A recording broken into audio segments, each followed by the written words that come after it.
Welcome again to the newsroom. I'm Simisola Adigun. The National Assembly has said the ongoing review of the 1999 Constitution is bound to fail as the state houses of assembly have failed to vote on the amendment bills passed and transmitted to them for concurrence. President of the Senate Ahmed Lawan and Speaker of the House of Representatives Femi Gbajabiamila made the plea in Abuja on Monday at the second edition of the Distinguished Parliamentarians Lecture Series organized by the National Institute for Legislative and Democratic Studies. The 9th National Assembly had budgeted 4 billion naira for the Constitution review and 1 billion naira for each of the 4 years of its lifespan.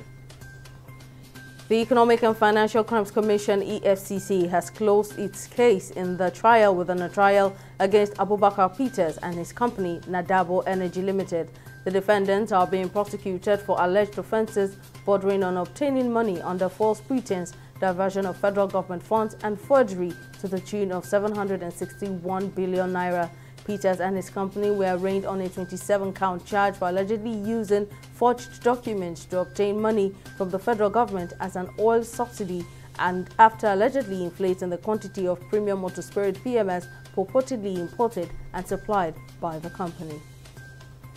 Lagos State Governor Babajide Sanwo-Olu has performed the groundbreaking ceremony of the redevelopment of the State High Court Igboshere, destroyed during the #EndSARS protest in October of 2020. Speaking at the ceremony, the governor said the event was significant and important, pledging the commitment of his administration towards rebuilding the historic and oldest courts to continue to discharge justice to citizens of Nigeria and Lagos State.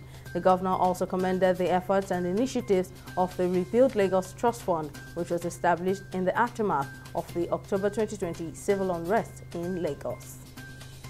Hong Kong has announced that it will no longer require residents to use a scanning app to enter venues and that overseas arrivals could now visit bars and restaurants from the moment they land in a further easing of COVID-19 restrictions. The latest measures come as authorities in mainland China navigate a rapid turn away from its zero-tolerance coronavirus strategy, but authorities confirmed they were keeping a host of other rules, including mandatory PCR checks for overseas arrivals, daily testing of school children, and compulsory mask wearing. The Senate has postponed its debate on the cash withdrawal policy by the Central Bank of Nigeria till Wednesday, December 14, 2022. This is due to the absence of the chairman of the Committee on Banking and Finance, Senator Uba Sani, who is away attending the All Progressives Congress presidential rally in Kaduna State.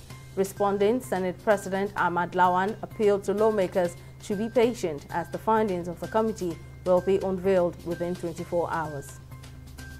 U.S. President Joe Biden is set to sign into law a bill granting federal protections to same-sex marriage. This comes 12 years after Biden, then Vice President Barack Obama, took a public stand in favor of same-sex unions before they became legal in the entire United States through a 2015 U.S. Supreme Court decision. The new legislation, known as the Respect for Marriage Act, does not require states to legalize same-sex marriage, but does require them to recognize a marriage so long as it was valid in the state where it was performed. The newly formed Nigerian Coaches Association has said training of coaches would be one of its major priorities as they aim to contribute to the development of sports in Nigeria. After electing its executive committee, President of the NCA, Gabriel Opuana, said emphasis would be on upgrading coaches to meet up with international standards.